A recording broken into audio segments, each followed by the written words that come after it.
Good evening, ladies and gentlemen. Our next topic is something that we have been discussing here in Bengal over the last 1 year. It's always about the clashes in identity. We call this one the idea of India versus the pride of regional identity. There has been such a debate over the last 1 year whether or not the kind of idea that the right wing, the Hindu right wing, talks of India, is that in cohesion with regional identity, with Bengali pride? Does that go together? Or is there a difference? And there is no better person to talk about that than the former state president of BJP MP Dilip Ghosh. So please come on stage. Please give a big round of applause for Dilip Ghosh, BJP MP and former state president of the BJP here in West Bengal.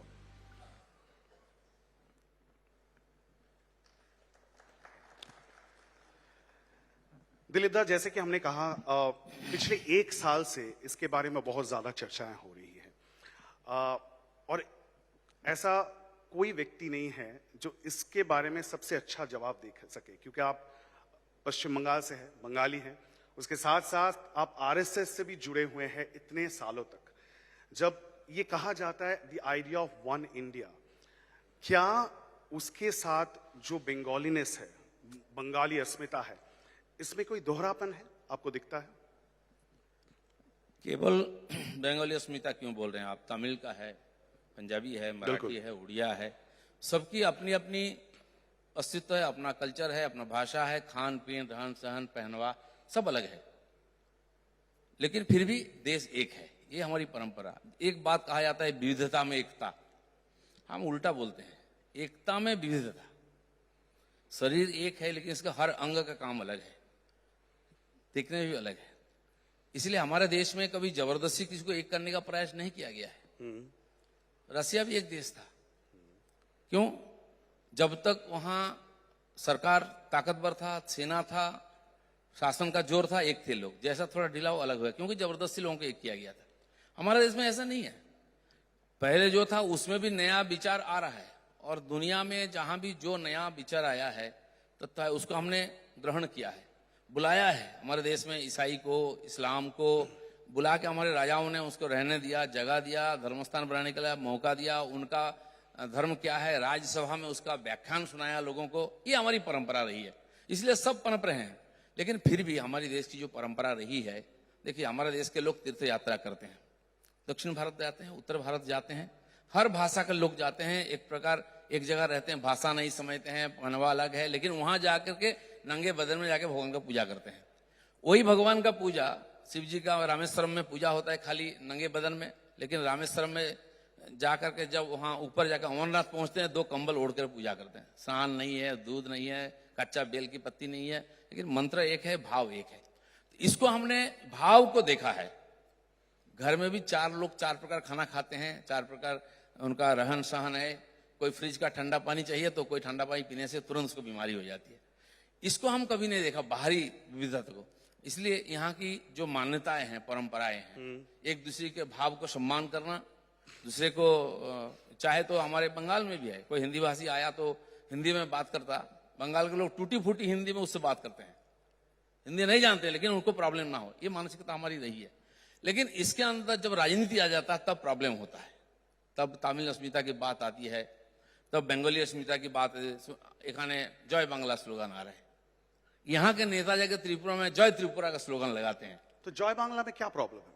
कोई problem नहीं है, लेकिन हमारे यहाँ जय बांग्ला कब हुआ? तो बांग्लादेश में हुआ, बांग्लादेश बनाना था तब जय बांग्ला। तो मुझे लगता है इसको भी बांग्लादेश बनाने का जो भावना मन में उससे होता है। हम भारत माता की जय बोलते तो जय बांग्ला, जय त्रिपुरा, जय महाराष्ट्र सब आ जाता है। अरे समझ नहीं बात, कभी प्रॉब्लम नहीं हुई हमारे यहाँ की। आप बोलिए, यहाँ अलग अलग राज्य रहा, देश रहा होगा प्राचीन काल में, तीर्थ यात्रा रहा, अमरनाथ यात्रा रहा, तो वहाँ दक्षिण भारत, उत्तर भारत, सोमनाथ यात्रा, रामेश्वरम यात्रा रहा। कभी किसी को पासपोर्ट लगा, किसी को वीसा लगा, किसी को टैक्स लगा? नहीं। वहां के राजा बल्कि वहां व्यवस्था करते थे कि जो तीर्थयात्री आएंगे उनके लिए खाने पीने रहने के लिए व्यवस्था हो, और जो सेवा करता था वो मानता था कि मैं बहुत बड़ा पुण्य कर रहा हूं, लेकिन दिलीप दा ये बताइए, आप कह रहे हैं विविधता में एकता, लेकिन जिस तरह से पिछले एक साल में ये नैरेटिव बनाया गया कि बाहरी वर्सेस जो अंदर के रहने वाले हैं, आपने कहा कि ऐसे बहुत सारे लोग हैं जो हिंदी भाषी है, जो बांग्ला में बात नहीं करते, वो कई जनरों से, कई पीढ़ियों से वो पश्चिम बंगाल में रहते हैं, लेकिन जिस तरह का नैरेटिव अब बन गया है कि बाहरी है, अंदर के रहने वाले हैं, इसमें देश की एकता में कितनी बड़ी खतरा, चैलेंज आप मानते हैं? मुझे नहीं लगता कि हमारे समाज ज्यादा दिन तक इसको सहन करता है। उत्तर भारत में जो जातीय राजनीति हुआ, लालू प्रसाद आए, मुलायम सिंह आए, क्या क्या स्लोगन चला था कि ब्राह्मण जूता और महार मारो जूता चार, क्या क्या मैं भी भूल गया, भूरा बाल साफ करो, जातीय हिंसा तैयार हो गया, मारपीट हो गया। आज कहाँ है? सब हमारे समाज में समा गया है। इस समाज की इतनी हजम शक्ति है, इतनी सहन शक्ति है और इतनी उदार मानसिकता है, सब इसमें समा जाती है। ये भी जाएगी।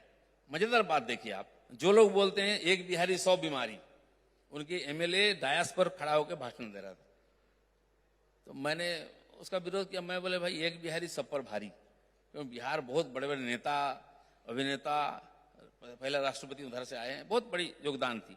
तो कोई बिहारी हो गया मतलब से बीमारी हो, कैसे हो सकता है भारत में? कभी हमने बोला है?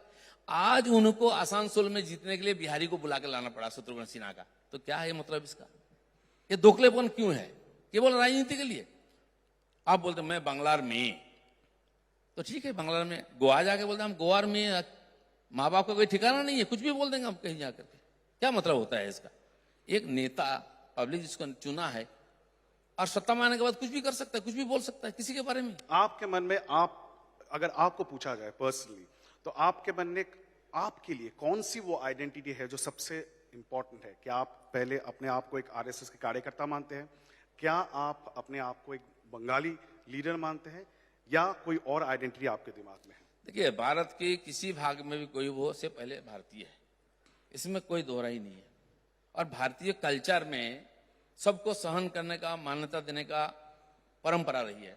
धर्म के बारे में भी हम हिंदुत्व को मानते हैं, क्योंकि हिंदुत्व को हमारे देश का नेशनलिटी मानते हैं, हम राष्ट्रीयता मानते हैं। कोई उपासना पद्धति धर्म नहीं है, उसका कॉन्सेप्ट ही अलग है। इंग्लिश में रूपांतर होने से गड़बड़ हो जाता है। धर्म जब रिलीजन हो जाता है तब गड़बड़ छोटा हो जाता है। तो उसी प्रकार हमारी जो नेशनलिटी है, आप हिंदू बोलिए, भारतीय बोलिए, हमें कोई आपत्ति नहीं है। जो हिंदू राष्ट्र की बात करते हैं आरएसएस, उसका प्रार्थना का अंतिम लाइन भारत माता की जय, कोई दूसरा नहीं। लेकिन आप उसको गलत ढंग से समझाएंगे लोगों को, कुछ लोग थोड़ा सा विभ्रांत हो जाते हैं, लेकिन बाद में ठीक हो जाता है। मैं एक भारतीय हूं और भारतीय कहने में इसमें सारा कुछ है। मुझे सब प्रकार के खाने का व्यक्तिगत रूप से मुझे आदत है, रुचि है। किसी कपड़ा से मुझे मतलब नहीं है, मैं कपड़ा सब पहन सकता हूँ, कुछ भाषा भी मैं बोल सकता हूँ, और एक भारतीय के नाते कुछ भाषा तो सीखना ही चाहिए उसके। इतने सैकड़ों भाषा हमारे देश में है, 2-4 भाषा सीख लेते तो क्या है? आप पेट के लिए अंग्रेजी सीख सकते हैं, जो 6000 मील दूर से आए हैं। अब बगल में बिहारी है तो बिहार का भाषा क्यों नहीं सीखेंगे, उड़िया क्यों नहीं सीखेंगे? तो आप जब हिंदुत्व की बात करते हैं और आरएसएस की आइडियोलॉजी की बात करते हैं, बंगाल में जब उसी का प्रचार होता है, उसी की एक्सपेरिमेंट होती है, तो क्या हम देखते हैं कि या नॉर्थ ईस्ट हो, तब जाके बीफ ईटिंग, इसके बारे में आप लोग चुप हो जाते हैं, साइलेंट हो जाते हैं। यहाँ पे कुछ देर पहले कॉनराड संगमा थे, मेघालय के मुख्यमंत्री, या दूसरे कोई भी राज्य हो, मिजोरम हो या नॉर्थ ईस्ट के कोई राज्य हो या पश्चिम बंगाल हो, यहाँ पे आके अगर आपको ये कहना पड़े कि जब नवरात्र चल रहा है तो वेज फूड खाना चाहिए, तब इस मैसेज को आप कैसे देंगे एक आम बंगाली ऑडियंस को? नहीं, देखिए, ये सब जो बोल रहे हैं, इसके लिए देश में कोई कानून नहीं था, ना तो कोई जबरदस्ती था। हमारे देश में आमिष निरामिष सब चलता है। स्वामी विवेकानंद जैसा महान व्यक्ति, उससे बड़ा हिंदू और बड़ा सेकुलर क्या होगा? उन्होंने विदेश गए, जो दिया खाया। यहाँ आने के बाद यहाँ के लोग विरोध किया कि ये काला पानी पार हुआ था और क्या क्या खा के आया है, इसका ये सन्यासी नहीं है। उन्होंने मना नहीं किया, बोले हाँ मैं गया लोगों के घर में, मेरा भक्त है, प्रेम से जो खिलाया मैं खा लिया। उन्होंने भी खा के आए थे। ये हमारी परंपरा है। और वास्तव जो है उसको शंकराचार्य बोलते हैं, अगर हमारे शास्त्र में लिखा है अग्नि का चरित्र शीत है, शीतलता है, तो उसको हम नहीं मानेंगे। हम जानते हैं अग्नि का चरित्र है गरिमाहट, तो वो मानेंगे हम। ये हमारे जो प्रॉफिट, जो हिंदू धर्म को रक्षा किया, जिन्होंने किया उन्होंने किया। समय के काल के कारण 1000 साल हम पराधीन रहे, अलग अलग लोग आए, अलग अलग प्रकार अत्याचार हुआ, हम बिखर गए। तो हमारी धर्म की जो संस्कार होनी थी नहीं हुई। इसलिए छोटा छोटा गोष्ठी में, छोटे छोटे जगह में जो आया नेता बना, वो जैसा चला दिया। आज थोड़ी ना हम सब मानते हैं, मनुवादी बोलते हैं हम लोगों को कुछ लोग, इसको लेकर राजनीति भी क्या है। मनुशास्त्र कहाँ मानता है, कौन मानता है मनुस्मृति को? आज हजारों साल पहले हुआ, उस समय हुआ होगा। युगानुकूल और देशानुकूल होना चाहिए। विवेकानंद बोलते हैं कि पाश्चात्य ने जो प्रगति की है विज्ञान में, इसमें उसको हमको लेना चाहिए, शिक्षा आदि। और हमारी जो मनुष्यत्व का, मानवता का जो विचार है, शिक्षा है, वो दुनिया को देना चाहिए। तो आप जो धर्म की रिफॉर्म की बात कर रहे हैं, उसी संदर्भ पे एक सवाल जुड़ा हुआ है और काफी लोग आज इसमें चर्चा भी आज सुबह से हो रही है। और कुछ देर पहले यहाँ पे महुआ मोइत्रो भी आई थी तृणमूल कांग्रेस से। आपको पता होगा एक नया फिल्म है जिसको लेके काफी चर्चा हो रही है, कंट्रोवर्सी भी बन गई है, जहां पे माँ काली को दर्शाया गया है ये दिखाते हुए कि वो सिगरेट स्मोक कर रही है, पीछे प्राइड फ्लैग है। आप कह रहे हैं कि धर्म में सुधार होना चाहिए, रिफॉर्म होना चाहिए। क्या आप मानेंगे इस तरह के पोर्ट्रेयल को? देखिए, इस प्रकार कंट्रोवर्सी पहले नहीं हुआ है, बहुत पहले से चल रहा है। अंग्रेज के जमाने से, उस समय यंग बंगाल था, इन्होंने हमारी परंपरा, संस्कृति, धर्म को अपमान करने का प्रयास किया। बोले इसके चलते देश का प्रगति नहीं हुई, इसको हटाओ। इस कलकत्ता में बैठ करके ब्राह्मण का बेटा सर पे टोकरी में गाय का मांस लेके जा रहा है। डीओजी के समय सब हुआ है कि हिंदू धर्म को चोट पहुंचाना, ये इसका कारण है। वो कहां है आज? जिसका खिलाफ लड़ा था वो है। यहाँ एमएफ हुसैन हुए, मकबूल फिदा हुसैन, उन्होंने हमारे देवी देवताओं का नग्न चित्र बनाया था। काफी चर्चा हुआ, आंदोलन हुआ, वो देश छोड़कर भी गए। आप किसके पास कहां गए तो भगवान ही जाने, वो कहां है, उनका विचार कहां है। बंगाल में हमेशा एक कैरेक्टर रहा लोगों का कि प्रगतिशील होना चाहिए, बाद में सेकुलर होना चाहिए। और सेकुलर प्रगतिशील होने के लिए क्या करना? हिंदुत्व को गाली देना चाहिए। जो उदाहरण मैंने दिया, आज नहीं, 200 साल पहले की घटना है, 100 साल पहले की घटना है, सब हुआ।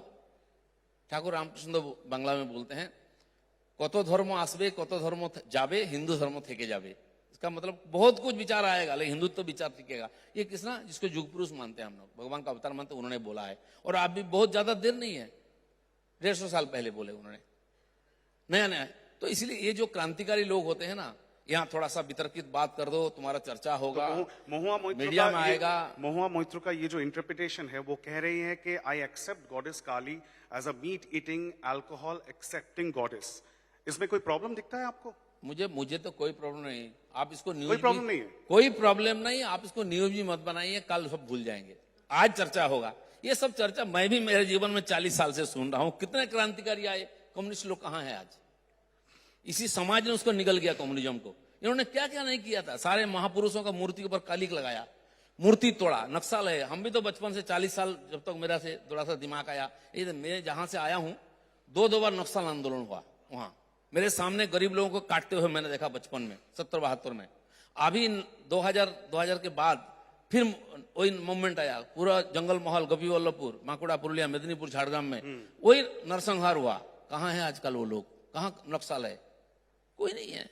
इस प्रकार विचारधारा, पानी में वो जो गुब्बारा आता है ना, थोड़ी देर चलता है, आपके लिए बोलते हैं वो। बाकी लोगों ने मेरे लिए नहीं बोला, दिलीप घोष ने नहीं बोला, आज तक के लिए बोला, इंडिया टुडे के लिए बोला कि न्यूज बनेगा, या तो फिर फेसबुक में लिख दो, दिन चर्चा चलेगा। इससे नेता भी नहीं बनते हैं, पब्लिक में नहीं स्वीकार करता है, भूल जाता है कल। लेकिन मेरा कहना है, आपकी कोई विचार हो सकती है। हमारे यहां बोला गया, धर्म के बारे में बोलते हैं, अपना धर्म का आचरण, दूसरे धर्म का आदर।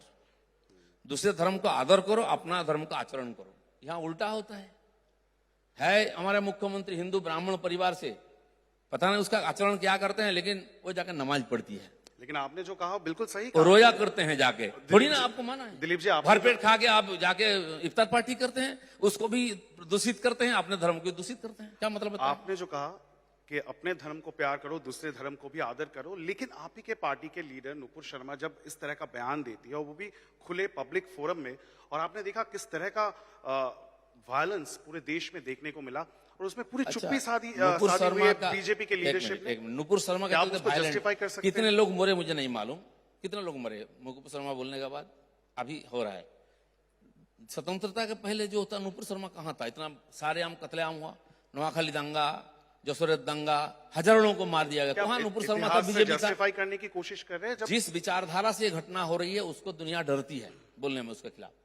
वो वितर्कित विषय कोर्ट में है, ठीक है। नुपुर शर्मा जो बोला, अगर गलत बोला है तो आपका पास तर्क है तो उसको काटिए, तर्क में आइए, चोरा में आइए, टीवी चैनल में आके बोलिए कोई गलत बोला है। आप जानते हैं सही बोला है, आपका कपड़ा उतर जाएगा। अब तर्क नहीं करेंगे, तलवार निकालेंगे। विचारधारा को कोई तलवार से खत्म नहीं कर सकता। तो 1000 साल पराधीन रहने के बाद हिंदुत्व खत्म हो जाता? क्यों नहीं हुआ? बम, बंदूक, तलवार सब चला, हजारों लोगों को कत्लेआम किया गया। एक एक तैमुल बख्तियार खिलजी से लेके नादिर शाह लेकर पूरा देश में खून का नदी बहा दिए। खत्म हो गए क्या? आज भी 100 करोड़ यहाँ है। तो विचारधारा को खत्म नहीं कर सकते आप खत्म हो जाएंगे। विचारधारा में सच्चाई है तो ये जो कर रहे हैं, अपना अस्तित्व से डरते हैं, वो तर्क में डरते हैं, चर्चा करने में डरते हैं कि सच्चाई, वो जो बोला ठीक की गलत है चर्चा में साबित होना चाहिए। आप नहीं कर रहे मतलब आप हारे हुए, आप तलवार निकालते हैं। चलिए, विचारधारा की बात तो बहुत हो गई, लेकिन Dilip Ghosh, whenever Dilip Ghosh is there can never be a dull moment as far as Dilip Ghosh and West Bengal politics is concerned. Dilip दा, कुछ सवाल ऐसे भी है आपके करियर से जुड़े हैं जो पूछना लाजमी है इस वक्त। आप कुछ दिनों पहले तक पश्चिम बंगाल के बीजेपी के प्रमुख थे, अब आपको दूसरा रोल दिया गया है, आप दूसरे राज्य में जा रहे हैं, वहां पे बीजेपी को बढ़ाने की कोशिश कर रहे हैं। कहीं ना कहीं लोगों को लगता है कि दिलीप घोष को पश्चिम बंगाल बीजेपी में बिल्कुल दरकिनार कर दिया गया है। ये तो भाई अपना अपना सोचने का ढंग है। मैं जिस संगठन से काम करता हूं, मैं 38 साल से संघ का प्रचारक बन के काम कर रहा हूँ। आरएसएस में 32 साल प्रचारक रहा। तो संघ ने मुझे अंडमान भेजा था, 8.5 साल मैं वहां रह के आया संगठन बढ़ाने के लिए। तो बाकी प्रदेश में दूसरा काम भी संघ के बाहर का हिंदू जनमंच का काम दिया गया, इस पूरा जोन का था मेरे हाथ में। तो फिर राजनीति में भेजा गया, मैं राजनीति सीखा। बहुत लोग मेरे राजनीति से सहमत नहीं होंगे, लेकिन मुझे 18 एमपी मिला और 77 एमएलए मिला है। और इसमें कोई दो राय नहीं है कि पश्चिम बंगाल के इतिहास में जितने भी बीजेपी प्रेसिडेंट रहे हैं उसमें से सबसे ज्यादा सक्सेसफुल दिलीप घोष ही रहे। आप ही के कार्यकाल में 18 एमपी आए हैं। तो इसीलिए राजनीति की भी एक निश्चित धारा गति बना दिया गया। इसके बाहर क्यों गया, ऐसा क्यों बोला, लेकिन आपको ऐसा दुख क्यों है, बोला? तो मुझे लगा कि राजनीति दर्द है आपके मन में कि आपको, मैं तो जो ठीक लगता है जिस मिट्टी को आपने सींचा उसी मिट्टी से आपको कहीं ना कहीं थोड़ा दूर भेज दिया। मैं तो आपके सामने बैठा हूँ, आज सुबह से घूम रहा हूँ, इंटरव्यू दे रहा हूँ। पार्टी की सिस्टम है। दिखते नहीं आप पश्चिम बंगाल में। आज बोलिए, बंगाल से आज तक ऑल इंडिया वाइस प्रेसिडेंट कौन बना? इतनी बड़ी पार्टी, दुनिया का सबसे बड़ी पार्टी है। लगभग 1500 एमएलए हैं हमारे, एमएलए एमपी मिलाकर 2000 है, और लगभग 17 करोड़ हमारे मेंबरशिप है। 24 करोड़ वोटर है देश में। दुनिया में ऐसे 25 देश को मिलाएगा तो इतना बड़ा पॉपुलेशन होगा जितना हमारे समर्थक हैं। तो इतनी बड़ी पार्टी का ऑल इंडिया मुझे बनाया गया वाइस प्रेसिडेंट। उसमें कितने हैं? 40 लोगों में से मैं एक हूं। अब बोलिए कौन सा पार्टी में किसको इतना सम्मान मिला है? मैं तो पार्टी से कभी कुछ नहीं मांगा। पार्टी मुझे स्टेट प्रेसिडेंट बना दिया, एमएलए बना दिया, एमपी बना दिया, ऑल इंडिया लीडर। अभी 6 स्टेट में मुझे एक काम दिया, मैं जा रहा हूं, कल जाऊंगा अंडमान, दूसरे तीसरे दिन जाऊंगा गुवाहाटी। तो ये हमारी पार्टी की परंपरा है। मुझे उनको योग्य लगा कि ये प्रदेश के बाहर काम संभाल सकता है, दूसरा भाषा भी सीखना पड़ता है। प्रदेश में कौन तो इसलिए संभालेगा? मुझे दूसरा प्रदेश में कौन संभालेगा? प्रदेश का नया टीम आ गया है। हमारा प्रेसिडेंट है, हमारे विरोधी नेता है, यंग जोड़ी है हमारे, मेरे से 10 साल 15 साल के छोटे हैं लोग। तो नया लीडरशिप हमेशा बीजेपी में आता है। आप सीपीएम में, कांग्रेस में नहीं मिलेंगे। 70-75 साल के वो होते हैं नेता, उनके साथ साथ पार्टी भी चला जाता है। कहा जाता था कि डॉक्टर सुकांतो मुखर्जी नए राज्य प्रेसिडेंट, वो आप ही के शिष्य हुआ करते थे। कैसे देखते हैं उनका परफॉर्मेंस? नहीं, मेरे शिष्य नहीं, मैं तो उनको जानता भी नहीं था। जब एमपी बने वो संघ के काम में थे, और वो जब संघ काम में एक्टिव था, मैं आरएसएस में नहीं दूसरा संगठन का काम देखता था। कभी नहीं मिला मैं। जब वो उनका कैंडिडेट बनाया गया, नाम आया, तो मुझे, मैं स्टेट प्रेसिडेंट था, मुझे पूछा गया। तो मैं बोला अगर टीचर है, अध्यापक है, अच्छा है, संघ बैकग्राउंड से अच्छे लड़का, तो बन गए, जीत गए। खुश है उनके काम से? फिर दूसरा बार बात आया तो बहुत सारे हमारे पुराने लोगों का नाम था, स्टेट प्रेसिडेंट उसको बनाया गया। मैं जाके मेरे प्रेसिडेंट को बोला, मैंने बहुत काम संभाल लिया, अब पार्टी को भूमिका बदलना चाहिए, लीडरशिप बदलना चाहिए, आप चेंज करिए। कोई नहीं पॉलिटिक्स में बोलता, कोई चेयर नहीं छोड़ता। ये बात मैं मेरा अपने स्टेट नेशनल, लेकिन आप खुश हैं उनके काम से? तो फिर वो परिवर्तन हुआ। खुश नहीं है, खुश तो होगा, सामान्य कर्मी खुश होंगे। जो गति चल रहा था पार्टी में थोड़ी सी धीमी हो गई है परिस्थिति के कारण। क्यों आपको लगता है? होता है, परिवर्तन होने से होता है। हर पॉलिटिकल पार्टी के साथ होता है, हर व्यक्ति के साथ होता है। आप हमेशा ऊपर ऐसा ग्राफ नहीं चढ़ता है। ममता बनर्जी 8 एमपी थी, एनडीए में मिनिस्टर थी, 2004 में हार गए, अकेले जीती। वही पार्टी आज सत्ता में है तीसरी बार। तो राजनीति में उठा पटक होना कोई बड़ी बात नहीं है। और हमारी पार्टी भी बहुत बड़ी इतिहास देखा है। अटल जी के समय हम दो हमारे दो हो गए थे, आज 303 है और लगातार जीत रहे। हमारे प्राइम मिनिस्टर 19-20 स्टेट में हमारी सरकार है, वही पार्टी है। आप ममता बनर्जी की बात कर रहे हैं, लेकिन राजनीतिक गलियारों में बहुत चर्चा हो रही है। ये कहा जा रहा है कि तृणमूल कांग्रेस के बहुत सारे ऐसे नेता हैं जिनसे आपकी बहुत अच्छी संबंध है। नहीं, तृणमूल में क्यों, सीपीएम में, किसी भी पार्टी में बोलिए। मुसलमान, मैं तो हमेशा हिंदू संगठन करता हूं, लेकिन मैं मुसलमान दोस्तों के घर में खाना खाता हूं। यहाँ नहीं, अंडमान से शुरू किया, यहाँ भी करता हूं। बहुत अच्छे मित्र हैं हमारे, मैं उनके घर जाता हूं ईद में। ऐसे लोग हैं, या तो वो फैमिली लेके, सीमाई लेके मेरे घर आते हैं। समाज में सबके साथ संपर्क रखना, और ये भी एक अपनी ढंग से होता है कि हर व्यक्ति से कैसे दोस्ती बनाया जाए, दोस्ती को निभाया जाए, इसमें कोई अड़चन नहीं होना चाहिए। हाँ, बाकी देखिए, राजनीति करते हैं, हमारी एक विचारधारा है, हमारी एक पार्टी है, पार्टी को जिताना है, हमारी विचारधारा को लोगों तक पहुंचाना है। उस समय हमें 100% हम एकदम किसी रिजिट हूं मैं, इधर ना उधर होगा, डिसिप्लिन और हमारी आदर्श के बारे में। शुभेंदु अधिकारी के रोल कैसे देखते हैं आप पश्चिम बंगाल बीजेपी में? तृणमूल से बीजेपी में आए हैं, अब वो लीडर ऑफ ऑपोजिशन है, जहां एक और सुकांतो मजुमदार है, वे दूसरी ओर शुभेंदु अधिकारी आजकल बहुत दिख रहे हैं। देखिए, सुकांतो मजुमदार नए आए हैं, उनका राजनीतिक अनुभव कम है, लेकिन जो शुभेंदु अधिकारी है वो मेरे से भी पुराने लीडर हैं। उनका एक अलग जगह है बंगाल में, मेदिनीपुर में तो है ही है, और उनकी परिवार की भी बहुत पुरानी, उनके पिताश्री से लेकर के उनके परिवार का बहुत बड़ा योगदान। कांग्रेस होकर टीएमसी में आए लोग, आज वो बीजेपी में आ गए, तो हमारे साथ आए, हमारे विचारधारा के साथ, काम के साथ। उनको हम क्या मिलजुल पाए हैं इस विचारधारा के साथ? योग्यता के अनुसार जिम्मेदारी भी दिया, उनको सम्मान भी दिया है, नेता बनाया है, और पूरा बंगाल में उनको हम दौड़ा रहे हैं कि उनके जो अनुभव है उनको लेकर के पार्टी में आज नया लीडरशिप, नया संगठन बढ़ाना चाहिए। तो उनको भी इस सिस्टम में आने में थोड़ा समय लगता है। क्या पार्टी आप को आए हैं समझने उस में सिस्टम में? नहीं आ रहे हैं, तभी तो काम कर रहे हैं। फॉर्म में आ चुके हैं क्या? फॉर्म में है, लेकिन इस सिस्टम, अभी देखिए ऑल इंडिया मीटिंग हुआ तो कार्यकारिणी सभा में वो आमंत्रित थे विपक्ष के नेता के रूप में। वहां देखिए सारे लीडर से मिले, प्राइम मिनिस्टर से लेकर के सारे लोगों से मिले, बातचीत किए। वो जो हमारा कार्यकारिणी सभा होता है वो एक यूनिक होता है, किसी पार्टी के साथ तुलना नहीं उसका। तो उसमें गए, देखे पार्टी का विस्तार कितना, गहराई कितना है, कैसे होता है परंपरा। और भी कई लोग गए हमारे साथ, सीपीएम से आए हैं महिला कार्यकर्ता महफूजा खातून, 2 बार एमएलए थी, इस बार उनको एमएलए भी लड़ाया हमने, एमपी भी लड़ाया। हज कमेटी का ऑल इंडिया का वो एक मेंबर है, अभी वो जड्डा गई, वहां भी वो कमेटी मेंबर के नाते वहां थी हमारे एनईसी में, फिर वहां से जड्डा गई, हज कमेटी में जा करके। सब प्रकार के लोगों को जिनके अंदर कुछ ना कुछ है काबिलियत, उसको बीजेपी ले भी आता है, कैसे भी हो।